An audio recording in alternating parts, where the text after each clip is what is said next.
Al amanecer del 16 de julio de 1945, en el desierto aislado de Jornada del Muerto, Nuevo México, el mundo estuvo más cerca que nunca del abismo. El paisaje, normalmente silencioso y quieto, estaba compuesto de dunas escarpadas, rocas áridas y un horizonte aparentemente infinito. Nada en aquella extensión árida sugería que allí se desarrollaría un nuevo capítulo de la historia de la humanidad. Sin embargo, a las 5:29 TASIM, una luz tan intensa que superó el brillo del sol atravesó el desierto y transformó el amanecer en día. El destello de la primera explosión nuclear, la prueba Trinity, marcó no solo un hito científico, sino también el momento en que la humanidad descubrió que había creado algo que no podía controlar. Lo que allí ocurrió no fue solo un experimento militar, fue la apertura de una puerta que redefiniría para siempre la política, la guerra, la ciencia y el miedo global. Para comprender cómo aquel desierto se convirtió en el escenario del mayor avance tecnológico de la historia de la humanidad, es necesario remontarse a 1938, cuando un experimento de laboratorio común cambió el curso de la historia. En Alemania, los científicos Otto Hahn y Fritz Strassmann descubrieron que el núcleo de uranio podía dividirse, liberando una cantidad de energía completamente atípica. Se trataba de la fisión nuclear. La noticia se extendió por todo el mundo científico, pero provocó reacciones diversas fuera de él. Mientras los físicos celebraban el descubrimiento, los gobiernos veían una amenaza. Hitler, ya en guerra, podía transformar ese descubrimiento en un arma. Científicos refugiados, como Leo Szilard, advirtieron del peligro, y Einstein firmó la carta enviada a Roosevelt, un documento breve pero decisivo que pondría a Estados Unidos en una carrera contrarreloj.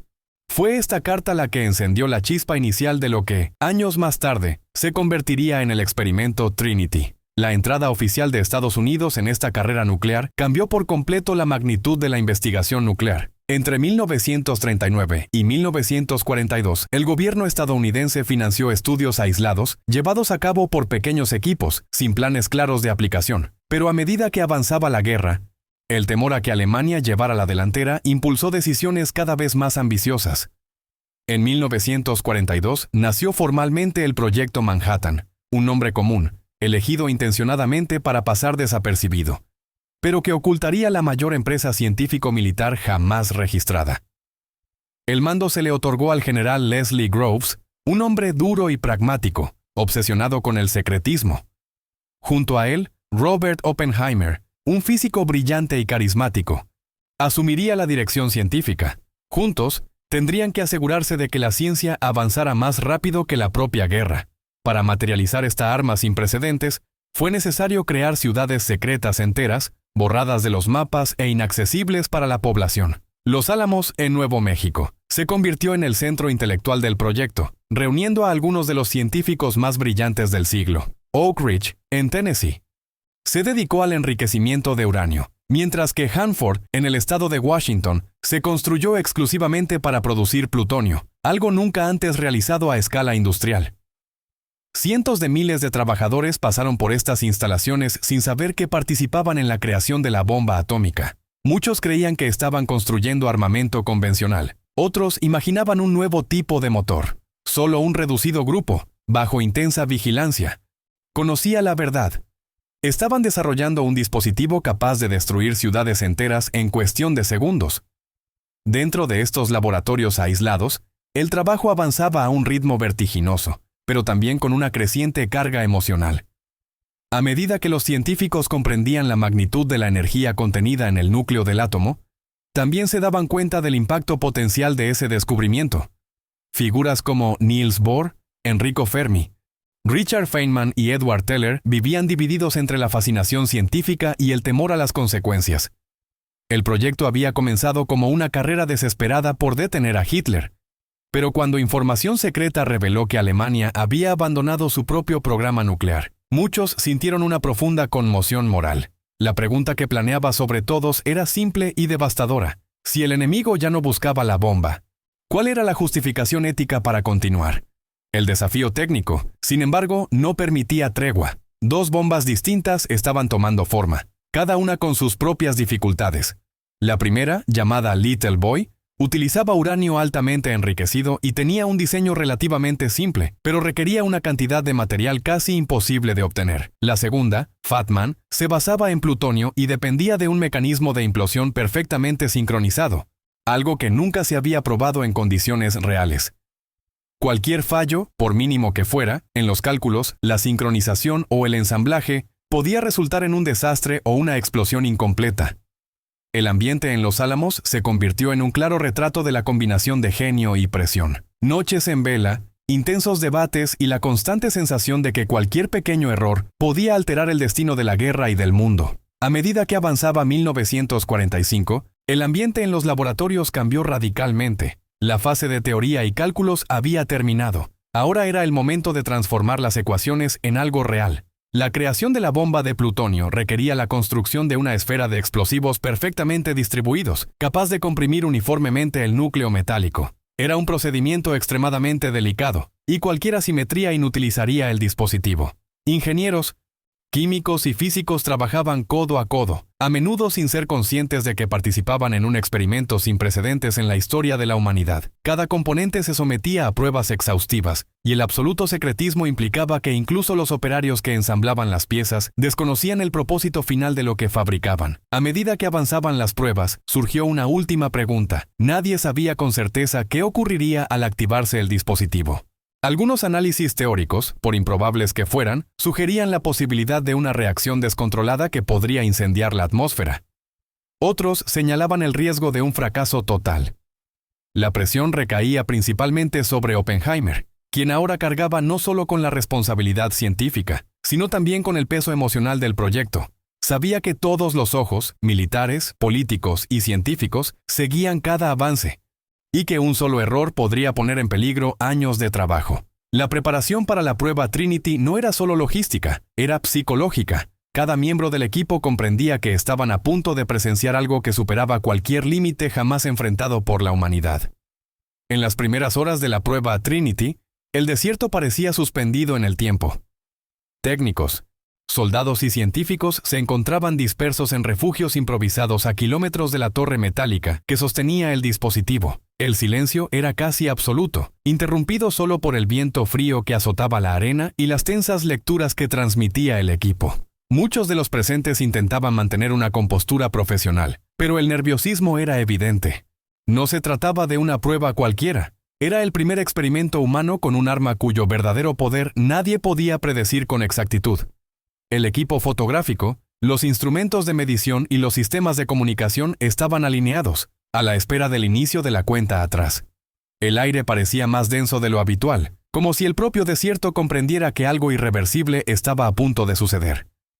Cuando los relojes marcaron las 5:29, el mundo cambió en un instante. Un destello blanco, tan intenso que desafiaba toda descripción científica o técnica, se expandió en fracciones de segundo. La oscuridad del amanecer fue barrida por una luz que convirtió la noche en día.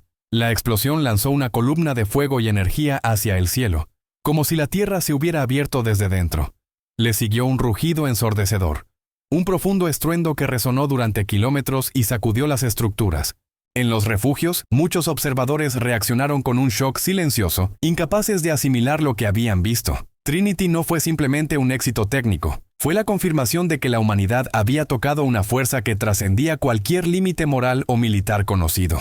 Allí, en ese desierto, había nacido una nueva era y una amenaza permanente. A medida que la nube en forma de hongo se expandía por el desierto, los responsables del proyecto comenzaron a comprender la magnitud de lo que habían desatado. La explosión había fundido arena, pulverizado metal y creado una onda expansiva capaz de derribar estructuras a kilómetros de distancia. Las grabaciones instrumentales confirmaron lo que muchos temían. La energía liberada superaba cualquier cosa jamás producida por el ser humano. Para el personal militar presente, Trinity representaba el inicio de una ventaja estratégica sin precedentes. Para muchos científicos, sin embargo, el impacto emocional fue devastador. El intenso resplandor aún permanecía en la mente de todos, y las conversaciones posteriores revelaron una mezcla de fascinación e inquietud. Era imposible ignorar que este poder se usaría más allá del campo de pruebas y que afectaría vidas reales. La noticia del éxito llegó rápidamente a la Casa Blanca, donde el presidente Harry Truman se enfrentó a una de las decisiones más difíciles de la historia moderna. La guerra en Europa había terminado, pero Japón continuaba resistiendo con todas sus fuerzas, y las estimaciones militares indicaban que una invasión costaría millones de vidas. Para Truman y sus asesores, la bomba ofrecía una alternativa devastadora pero decisiva. El análisis era pragmático. Usar la nueva arma podría poner fin a la guerra rápidamente. Pero la carga moral era inmensa. La decisión, tomada lejos de los desiertos de Nuevo México, vinculó directamente el destello de Trinity con las ciudades japonesas. Un vínculo que cambiaría para siempre la narrativa de la Segunda Guerra Mundial y el curso de la tecnología humana. El 6 de agosto de 1945, la bomba de uranio Little Boy fue cargada a bordo del B-29 Enola Gay y lanzada sobre Hiroshima. Lo que allí ocurrió no tiene parangón con ningún evento militar anterior. En menos de un minuto, la ciudad dejó de existir como una estructura reconocible. El impacto térmico vaporizó instantáneamente a miles de personas, dejando sombras impresas en muros y pavimentos. La onda expansiva destruyó edificios, puentes y fábricas, transformando una ciudad viva en un escenario de devastación total. Los pilotos que participaron en la misión relataron que, incluso a kilómetros de distancia, el destello era tan brillante que parecía penetrar la cabina. Hiroshima se convirtió en el primer testimonio humano del poder que había nacido en el desierto de Nuevo México. Un poder capaz de remodelar geografías y destinos con absoluta brutalidad. 3 días después, el 9 de agosto, una segunda bomba, esta vez una bomba de plutonio llamada Fat Man, impactó en Nagasaki. Si bien el terreno montañoso amortiguó parte del impacto directo, la devastación fue inmensa. La explosión causó la muerte instantánea de miles de personas e hirió a innumerables más, profundizando el trauma ya sufrido tras Hiroshima. Japón, ante la destrucción sucesiva de 2 ciudades, comprendió que no había forma de continuar la guerra. La rendición formal se produjo días después, poniendo fin al conflicto mundial con una huella histórica imborrable. Las bombas atómicas no fueron solo armas. Fueron declaraciones definitivas de que la humanidad había creado algo capaz de superar todos los límites de destrucción conocidos. Con el fin de la guerra, la victoria aliada no trajo alivio a todos los involucrados en el proyecto Manhattan. Para muchos científicos, especialmente para Oppenheimer, la euforia inicial dio paso a un profundo conflicto moral. La visión de las ciudades destruidas, las víctimas y las consecuencias inmediatas del uso de las bombas transformaron el triunfo técnico en una carga silenciosa. En Washington, Oppenheimer se reunió con el presidente Truman y le expresó directamente el impacto emocional que sentía. Dijo que tenía las manos manchadas de sangre. Esta frase marcó la reunión. Truman, incómodo y deseoso de mantener la narrativa política de la victoria, despidió a Oppenheimer y se negó a volver a verlo. Este momento simbolizó la ruptura entre la ciencia que hizo posible la bomba y el país que la utilizó, revelando que el padre de la bomba atómica no era celebrado en su país, sino visto con recelo. La creación del arma nuclear no puso fin a los problemas globales, inauguró una nueva era de tensión permanente. La Unión Soviética, consciente del poder estratégico estadounidense, aceleró su propio programa nuclear y probó su bomba en 1949. Allí nació la Guerra Fría, un periodo definido por el temor constante a la destrucción total. Se multiplicaron las ojivas, se desarrollaron misiles intercontinentales y las estrategias de aniquilación mutua asegurada se convirtieron en el fundamento de la política mundial. La paz dejó de depender de los tratados diplomáticos y pasó a basarse en el temor a consecuencias irreparables.